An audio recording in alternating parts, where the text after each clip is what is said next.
Hey Gen Xers, welcome back.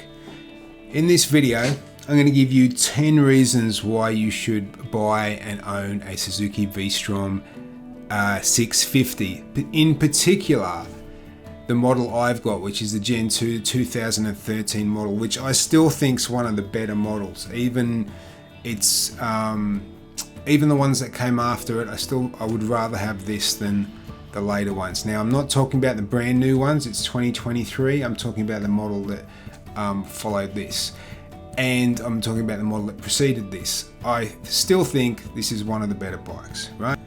Now, I should clarify why I think that is. The newer models, obviously, they've upgraded the engine a little bit, getting a little bit more horsepower out of it, and they've added more features. They've added more traction control features. They've added more electronic wizardry. The ABS is independent front and rear, and they've done a lot of other stuff to make it give you a bit more gadgetry and I guess give you a bit more technical wizardry. But from what I've heard, there's more to go wrong. Yeah, so still reliability, I think this generation is the most reliable. Prove me wrong otherwise, only time will tell, but I've heard about the electronics going wrong in the generation after this, and so I just don't figure it's worth it for the price difference. So that's why I'm saying this is the best deal at the moment. The newer bikes, they're fine. If one came up at the right price, buy it. It's essentially the same thing with a bit more electronics, yeah? But just be warned that some of the electronics have been known to fail. So I should preface this top 10 by telling you the type of rider I am and what I personally use this bike for. I'd consider myself an average skill set, an average rider. I love riding. I ride every day where I can. This particular bike is used as my commuter, and I use this way more than any of my other bikes. It's not the funnest bike that I have, but I just enjoy riding it. If I'm going to do a long trip, I'll probably pick this bike over anything else that I have. Love doing day trips, love just getting out on a nice day and going for a ride for 2 or 3 hours. I love the fact I can go anywhere with this. If I want to get on a bit of dirt, if I want to get on gravel, the bike's designed for it. And I do most of the maintenance myself, most of the basic maintenance myself. So from oil, tires, fluids, you name it, I like to tinker a little bit, but I'd rather be riding than working on the bike. Yeah, if you're that type of guy that wants a bike that's not going to break the budget, because these are budget conscious bikes, they're even, they're priced well to start with, and in the used market, if you find the right one, you are getting a great deal, yeah? So if that's the kind of guy you are, and you sound like me, and you just want to have fun, you just want to learn how to ride better, and you want to dip your toe in the water of the adventure bike, see what it's all about, this is the bike that you should be on, and I'll give you 10 reasons why. We'll start from number 10. So number 10 is kind of like I just said, the availability of accessories and parts for this bike are so good. Like, you can go to Suzuki now, because this bike was around forever. You go to Suzuki and get any of the parts you need for this bike. And if you don't want to pay the exorbitant Suzuki rates, there are so many aftermarket parts for this bike. You can go get so many accessories, exhaust, slip-on exhaust, full exhaust. You can go as crazy as you want to, get any types of tires, pegs, handlebars, bark busters, you name it. There's something for this bike. So the accessory market is huge. The reason being because this bike had quite a long production run in many different guises, basically the same engine for 3 generations. And what it did, Suzuki really made an affordable, durable adventure bike that appealed to a lot more people than, say, your high-end luxury adventure bikes. And you'll find most of these riders set up the bike for their own personal needs. So the number 10, availability is a huge tick. Availability of aftermarket accessories is a huge tick for this bike. Number 9, and this is not my personal opinion, but it's kind of what was stated in a lot of the forums, and with the research I did, I averaged it out. Lightweight and easy to ride. Now, I don't particularly agree with that coming from a dual sport. So like a dual sport was my first bike. So it's no way as light as a dual sport, but compared to heavyweight bikes that are roughly the same size, like your GXs and your Africa Twins, roughly the same seating height, roughly the same size bike, it is a bit lighter. And I find it easy to ride. Now, in saying that, I'll be brutally honest, one of the cons of the bike is that it is a bit top heavy being a V-twin. But once you get used to that at low speeds, it's very easy, an easy bike to ride compared to a lot of other bikes that are out there. So that's number 9. It's pretty easy to get used to. You're not going to get yourself in too much trouble with this bike, especially if it's your first or second bike and you've got decent throttle control, right? Because the power does come on pretty smoothly. It's, you know, as long as you've got a bit of common sense, you'll be fine. Let's go to number 8, good value for money. Now, I believe this is kind of averaged out with all the research I did with value for money. I actually think it's probably the best value for money. It's probably the best feature of this bike, but it's at number 8. So here we go.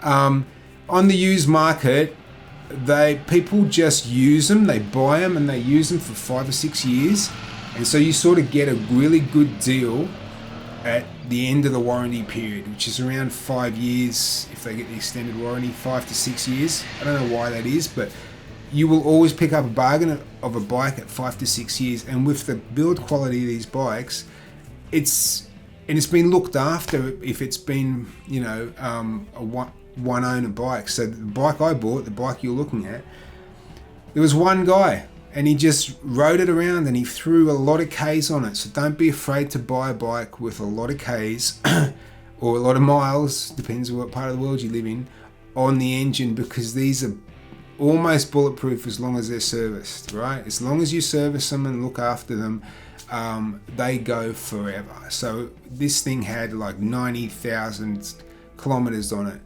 and I wasn't phased at all. The guy I bought it off got it as a trade-in, and he said these bikes go forever, and I trusted him, and I don't regret it. They are a fantastic value for money for what you get. You are paying for these bikes what you would pay for a dual sport with nothing on it, with none of the features that this bike has, and none of the on-road abilities that this bike has. All right, so we'll talk about that later.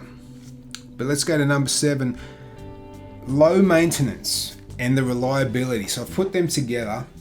Everyone says how reliable these bikes are. Everyone that's owned one has said, you know, anything that's gone wrong, it's been niggling. It's probably been that, you know, a fuel pump or something like that they've put bad fuel in their bike, or they haven't, you know, maintained it properly. You have to really abuse these bikes and be, you know, neglectful, right?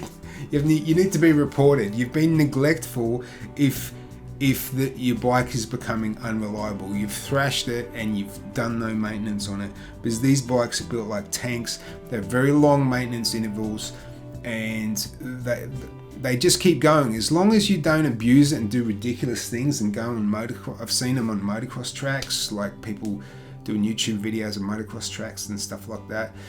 You're asking for trouble. It's not designed for that. And we'll talk about what it's kind of designed for and what you'd use about it at the end. But they are so good and so easy to service. Change the oil on this is nothing. It's so easy. And you can watch my video on the oil change. It's very simple. Just do your regular maintenance. It's a bit trickier to do plugs and to do your filter. It's a lot trickier, right? But just doing the chain, the stuff that you do regularly and you're going to need to do regularly is like chain cleaning and adjustment. Very easy to do. especially if you've got a center stand. Very easy to do, and oil filter is a no-brainer. Anyone can do it, right? Which takes me to my next point. Number 6, power. It's got adequate power for everything that you ask it to do for touring and commuting. And going off-road, because it's got more than enough power off-road. A lot of these people, they want to go and get the biggest, baddest thing for going off-road and realize all you're doing with all that horsepower is digging a big hole, right? It's like you need all these traction controls and all these modes to do what this bike will do pretty much straight out of the box, because it's not an overpowered ego machine. Yeah, so it's roughly 68 horsepower. If you're the kind of guy that wants more out of it, this is basically the engine from the SV650, the Suzuki's like little zippy sports bike. You can do some mods and you can get a little bit more horsepower out of it to match the SV650. You've got to change the exhaust and the computer and all that kind of stuff I can't be bothered with, but you can get more horsepower out of it. I just don't know why you'd want that, right? Because it gives you a smooth power delivery, but it's got enough pep to zip through traffic. It's got enough pep to easily cruise on the freeway. You could easily cruise at 150, 160 kilometers an hour. So I've heard on the freeway. This bike, it doesn't even feel it. You're not even revving the bike out. It's got more than enough power, and it's a myth that you need the liter engine to go on the freeway. It's an absolute myth.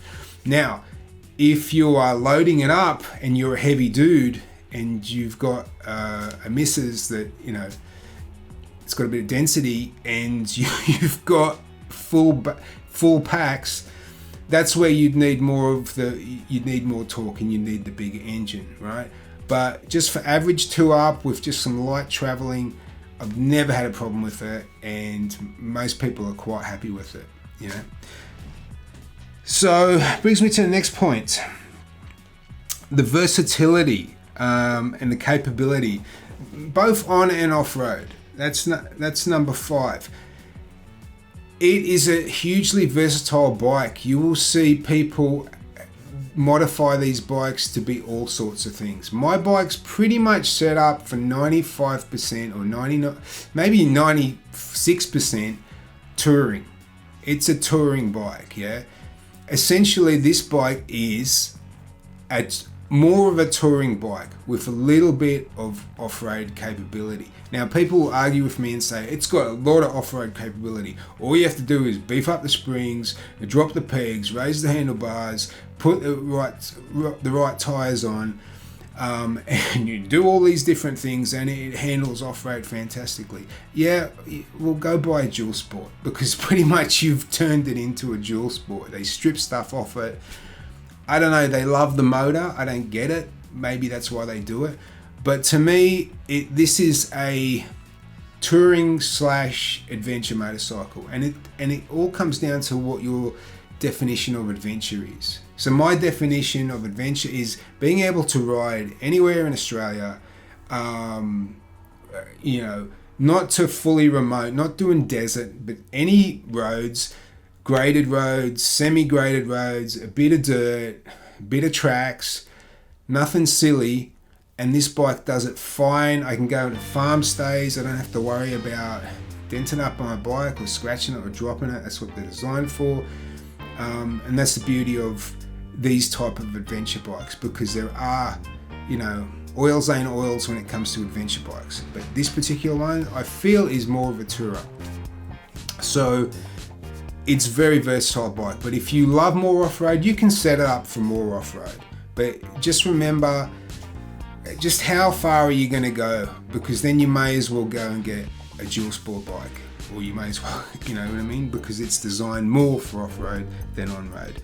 But I don't want to lose the cruising comforts. I don't want to lose the road comforts. So to me, 10% off-road, I don't even do 10% off-road, but you could easily do 10% off-road with the setup that I've got.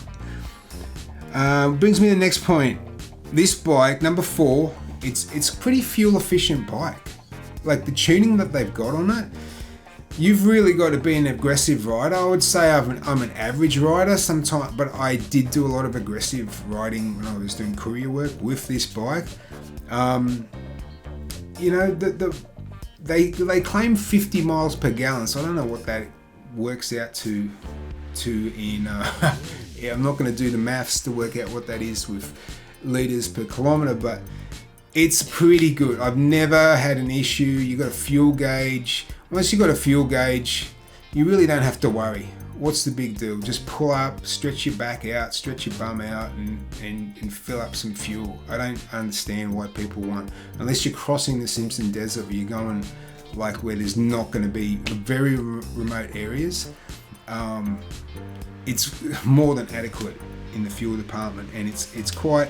If you drive sedately, if you drive, you know, sensibly, if you ride sensibly, you're going to get really good fuel economy out of it. But I really couldn't care less because it's still a motorbike and it's going to be better than a car. So I'm not one of those guys that really cares too much. But other people did, and they put it down. So number 3 is kind of smoothness and responsiveness of the engine. So a lot of people said when these come out of the box, they are a smooth engine. So what that means is this is still a V-twin, which means that you're still going to get vibrations, and the engine's still going to be loud and noisy and all the beautiful things that we love a V-twin for. It's an engine with character. But I feel that people have said with it is a smooth power delivery.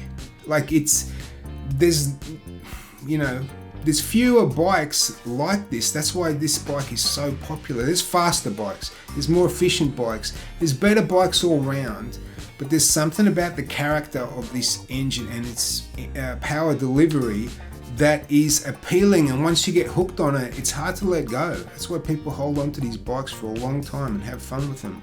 I love the engine. I love the power response. I love the way it revs out. I love the power delivery. It's very predictable. It's the kind of bike that you never have to worry about riding. It's just like your favorite pair of pants or your favorite old shoes that you just slip on. I've always said that about this bike. It's just comfortable to do everything. Brings me next point. Comfort. Number 2. The comfort of this bike. Which will bring me to the number 1 point. Is the comfort of this bike, I think, should be number 1. It's such a super comfortable bike. I know that you will hear in forums that some people complain about it. I don't get it. I totally don't understand it. I've said this many times. It's one of the most comfortable bikes out of the box that I've ever ridden. You can get more leg room. You can put highway pegs on your crash bars. You can drop the pegs a bit. You can do all sorts of things to get more comfort. I'm actually thinking about raising the handlebars, getting some aftermarket handlebars or risers, because just for a bit more comfort for me. But that's only when riding a long distance. I feel like it's totally comfortable otherwise. The seat is a nice wide seat, which is what you want. You want a nice wide seat and it's plush. It's got everything you need. Now, some people whinge about it. The only downside to it is the angle, which kind of pushes you forward, and the genitalia get a bit of a workout. You get pushed forward under a lot of braking. So I'm going to talk about that in another video, how I solve that problem. But for average riding, and especially cruising on the freeways or just average riding, I find it a very comfortable bike. Which brings me to the number 1 point that people have talked about with this bike. Doing the research, I didn't think this would be the number 1 point, but it is. The handling and stability of this bike. Now, some people that own this bike will laugh at this, right? Some people will say, "Oh, there's so many better bikes out there." I can get why people say the handling of this and the stability of the bike. Overall, you've got to remember that this is a general purpose bike. This is a bike that will do anything, but it's not the best at anything. Okay, it will stay on the freeway and be very stable because it's got a little bit of weight in it. You're not too bothered by trucks. You're not too bothered by crosswinds. You know, you can just blast down the freeway. You can also hit the twisties, hit the turns, hit the corners. You can dip the bike if you want, and it'll do that for you, right? It's not going to do it like a sports bike, and this is where people go wrong. They compare this bike to other bikes, and you can't do that. You have to look at it for what it is and what it's designed to do. And so the reason I love it, right, which goes back to comfort, because this is a comfortable bike out of the box, is that it's kind of designed to do everything, like I said, but not anything, be the best at anything. So I call the suspension plush. Some people who are aggressive late breakers, it's too soft, right? You've got to, even though they've got adjustable preload, front and back, it's still not enough for some people. But they are the people that are going to speak out. Everyone else is just getting on with it and going, these are great bikes. I don't see why you'd want to modify it. It's designed to take the bumps, take the knocks, go over potholes, go on the gravel roads without shaking your teeth out. So why would I want to stiffen up that suspension for hard off-road riding when I spend most of my time on the road? So I totally don't get this whole people banging out the suspension. I feel that it's more than adequate. But if it's not for you, like I said, it's easily upgradable. You can beef up the forks in this and get a replacement reshock. The reshock's going to cost you more. I believe it's the aftermarket one's a sealed unit. It's going to cost you a bit, but you can beef up the forks if you're going to do it yourself for not much money. And even if someone does it for you for not much money, and I've heard it makes a big difference. We'll see if I do that or not. But the brakes are adequate. Like I said, everything's adequate. You've got dual 310mm discs at the front and a 260mm disc at the back. What more do you want unless you're riding like an absolute maniac? And it's more than enough to pull this bike up. I've had some close calls, riding pretty aggressively. The bike still pulled up. It's got ABS. This model has ABS as standard. And I'll talk about the model in Australia that doesn't. This model has around the world. You'll probably get this with ABS and dual mode traction control as standard. So there you have it. That's the 10 reasons to buy and ride a Suzuki V-Strom 650 as given by riders who ride and own Suzuki V-Stroms all over the world. Now, personally, I've ridden and test ridden bigger bikes. I've thought about getting a bigger bike. I thought about getting my dream bike, the Africa Twin, but I just couldn't justify it. It just didn't do anything much better than this bike. So at the price point, this bike, there is no competition, right? But, and I'll talk about this in another video, you could compare this bike to the Kawasaki Versys. You could compare this bike to, the Honda NC750, I guess, or the other crossover bikes, the CB500X. There's a ton of bikes that kind of do something similar to this. But the reason I love this bike is that it's a budget bike, really. But the guts of it is really good quality. Like the actual chassis and the frame and the body and the tank and all those things, they're really good quality. It's a solid bike. And the only things that let it down, like the handlebars are a bit flimsy or the suspension's a bit soft, all that kind of stuff you can replace and modify it quite easily. So remember, I'm recommending this bike on the fact that it's more of a tourer than it is an off-roader. Yeah, so it's more of a tourer than the adventure part of it, and it just depends what your definition of an adventure bike is. And I'm going to do another video on kind of what the myth of the adventure bike is, because everyone thinks you jump on an adventure bike and you rooster tailing through the sand dunes, or you're going up the tracks like you see in the commercials. Those commercials are not fake, but they have very professional riders in sort of controlled conditions, and they look for a right spot to make these great shots.